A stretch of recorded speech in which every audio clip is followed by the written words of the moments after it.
entrevista concedida por Ollanta Humala a Nusca Buenaluque que acabamos de difundir, existía una enorme incertidumbre por la forma en que se había enfrentado la primera crisis que tenía Ollanta Humala como presidente electo, la crisis del viaje de su hermano Alexis a Rusia, y por la falta de respuestas hacia la opinión pública que clamaba por ellas de parte del propio presidente electo.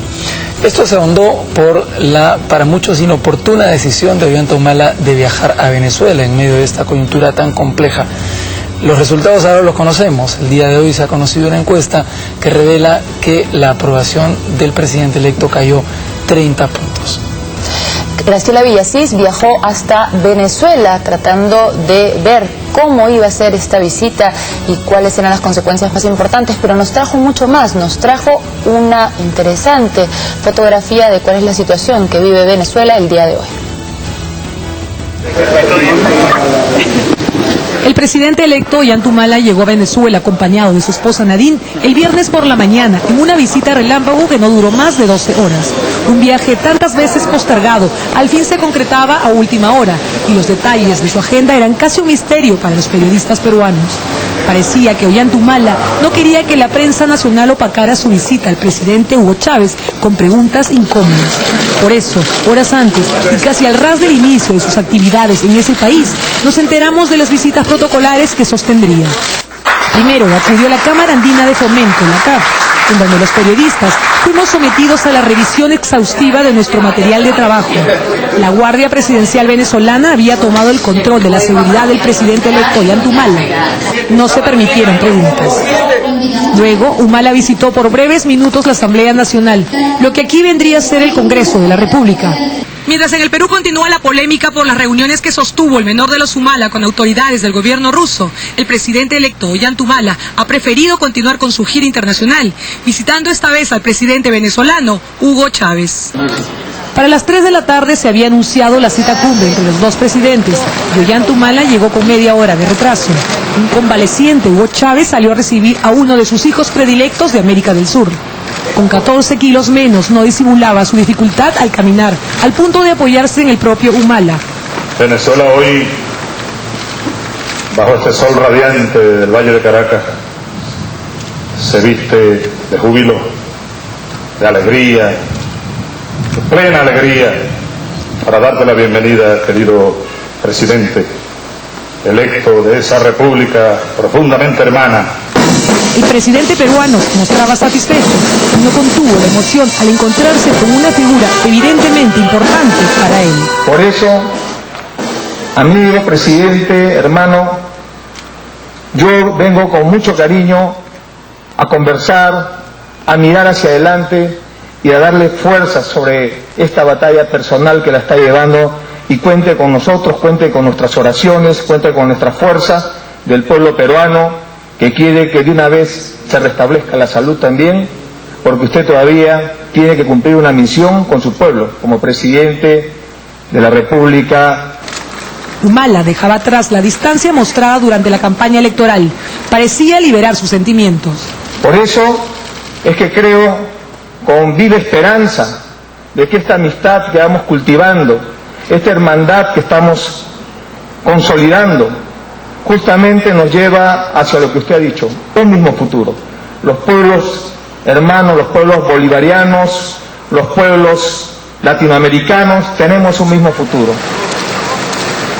Una hora y media después culminó la cita cumbre. A lo mejor va a venderla, ¿sí? ¿Dónde trae? Aquí era imposible acercarnos a él. Unos 50 metros nos separaba del presidente electo. Un mutismo selectivo que por momentos desairó a todos los periodistas que habían viajado hasta Caracas en busca de algo más que lejanos saludos. Sin responder a la prensa y con total hermetismo, se desarrolló la visita del presidente electo Ollanta Humala aquí en la ciudad de Caracas. Pero el protagonismo de la visita de Ollanta Humala fue eclipsado con el anuncio que diera Hugo Chávez inmediatamente después de despedirlo. Me sea otorgada la autorización legislativa para ausentarme del territorio nacional a partir del próximo sábado, 16 de julio del año en curso, con el fin de continuar en La Habana, República de Cuba, el plan de tratamientos necesarios para la recuperación plena de mi salud.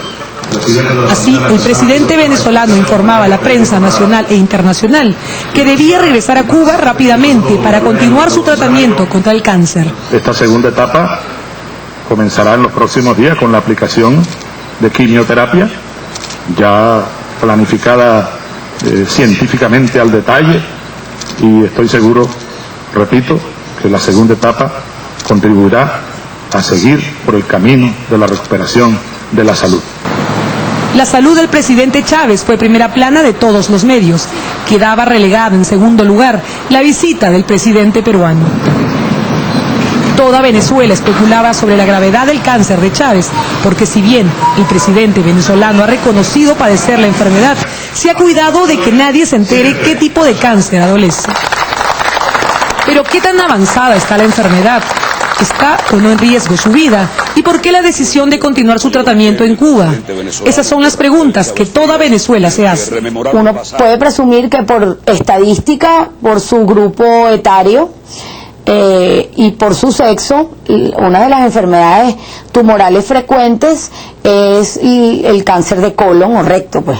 Después de haberse sometido a 2 operaciones en Cuba, la enfermedad aún no ha desaparecido. Él debe tener una enfermedad localmente avanzada, lo que no quiere decir ni que se esté muriendo, ni que se vaya a morir a corto plazo, si eso fuese el caso, ¿no? Y eso amerita un tratamiento de quimioterapia que es preventivo. En oncología se llama tratamiento adyuvante, pero es un tratamiento preventivo para evitar la diseminación a distancia, puesto que un tumor que se perforó tiene un porcentaje más alto de hacer metástasis o de complicaciones locales. Entonces, ¿por qué cree usted que el presidente Hugo Chávez se ha ido a atender a Cuba y no aquí en Venezuela? Bueno, se habrá ido por razones políticas, será para que no se filtre realmente la información de su condición actual, puesto que la medicina en Venezuela, y lo debe saber muy bien el presidente, no tiene nada que envidiarle a la medicina en otros países, ni siquiera del mundo, ¿no?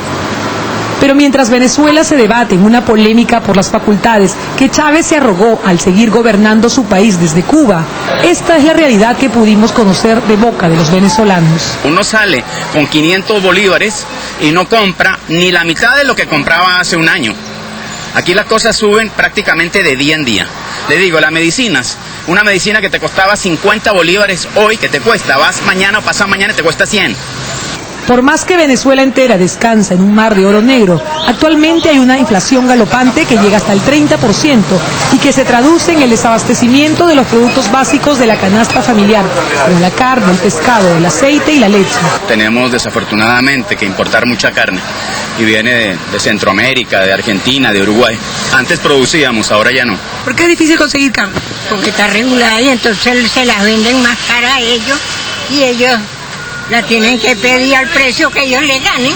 A veces no se consiguen las cosas, el aceite, la leche, el azúcar, es lo que menos hay ahorita. Hay muchos productos regulados, pero están escasos, pues. Por ejemplo, leche, aceite, mayonesa, todo eso está regulado y lo que está regulado se desaparece. ¿Se desaparece? ¿Y cuesta muy caro si lo encuentras? Sí, porque lo venden son los revendedores. El gobierno, además, ha decretado la restricción de servicios básicos como la electricidad, y quien no acate esta normativa es sancionado. Mi experiencia es que nosotros economizamos mucha electricidad y sin embargo la primera vez me multaron, tuve que pagar el doble de lo que me venía el recibo. A partir de la segunda vez desconectamos todo, prácticamente lo único que tenemos conectado es la nevera. La devaluación del bolívar, la moneda oficial, ha generado la creación de un mercado negro que compra dólares al doble de su precio oficial, con la única finalidad de ahorrar para las épocas flacas. Lo que sí hay es esclavitud en Venezuela, neoesclavitud. Son personas que son deslastradas de la posibilidad de una Venezuela productiva, que tiene su retrato en el colapso, en la crisis, en el cierre de más de 7.000 empresas durante los últimos 12 años, que tiene su retrato en la destrucción de más de 4 millones de hectáreas que antes producían comida para los venezolanos y donde trabajaban todas estas personas. Pero por más que la realidad se pinta color hormiga para la mayoría de los venezolanos, Chávez cuenta con un respaldo importante de la población, un 40% que ha crecido tras hacerse pública su dolencia, compuesto en su mayoría por pobladores de las zonas marginales más empobrecidas, para quienes ha diseñado varios programas sociales de vivienda y salud que son subsidiados por el Estado. ¿Por qué cree usted que Hugo Chávez cuenta con un respaldo de la parte de la población? Entiendo que tiene más del 40% de aprobación popular. Bueno, distan pues distintas mediciones en cuanto al margen de popularidad del presidente Chávez. El presidente ha traficado de manera muy eficiente con las necesidades de la gente. Yo sé que suena muy duro, pero es así. El presidente ha traficado con el anhelo de la gente a la seguridad. Había 4.000 asesinatos por año en 1999, cosa que es escandalosa, inaceptable, impresentable. En el año 2010 hubo 18.000 asesinatos y en los 12 años en que Hugo Chávez ha gobernado al país ha habido 150.000 asesinatos. Pero el presidente señala que aún los asesinatos son culpa de los valores del capitalismo. Es a esta población a la que Chávez prácticamente recluta para sus fines políticos. Por ejemplo, encontramos a estas dos voluntarias del chavismo recolectando firmas para que el gobierno pueda crear medios de comunicación alternativos, a pesar de que ha cerrado los más importantes medios de la oposición. Cuéntame, ¿qué están haciendo acá? ¿Qué es esto? ¿Jornada de recolección de firmas para qué? La ley de los medios comunitarios y alternativos del Poder Popular. Este es un anteproyecto de ley que vamos a aprobar, se recogen las firmas y después nuestro presidente se discute en la asamblea y se aprueba. Pero ya con el pueblo es el que va a aprobar la ley. En la asamblea lo que se hace es la discusión y bueno, gracias. Otro para crear medios de comunicación alternativos. Medios de comunicación alternativos como la televisión, como la radio. ¿No tienen varios canales estatales? Pero nosotros queremos ahora comunitarios, que la comunidad se encargue de tener los medios. Tener una voz en los medios de comunicación.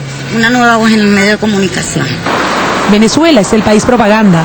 Las calles de Caracas se expresan a través de murales y paneles que hablan de la revolución chavista y de los programas sociales dirigidos a los más pobres. A lo que yo he llamado es el máximo del proyecto de Hugo Chávez. Que estemos todos en un estado general de necesidad, como ocurre en Cuba, donde la gente a la final tendrá que agradecer, es lo que ellos aspiran, al amo, al caudillo, gracias por la bolsita o la paquita de comida. Gracias por el cementico que me dio. Gracias por darle dádiva a mi hijo estudiante para que se monte en esa guagua, en esa cacharra. Gracias. Este es un país en proceso de destrucción. Este país está literalmente cayéndose a pedazos. Se caen los puentes, se caen las carreteras, los hospitales no funcionan, las escuelas destartaladas y es decir, la infraestructura general del país en el piso, contrastando con los inmensos recursos que el país ha manejado en estos últimos 2 quinquenios. La experiencia venezolana atraviesa por un momento crítico, revelándose como un modelo económico y político realmente peligroso de seguir. Sus reservas de petróleo, que lo ubican como el 9º productor del mundo, no resultan suficientes para sacar a este país de su actual recesión, originada evidentemente por una mala gestión por parte de un Estado interventor.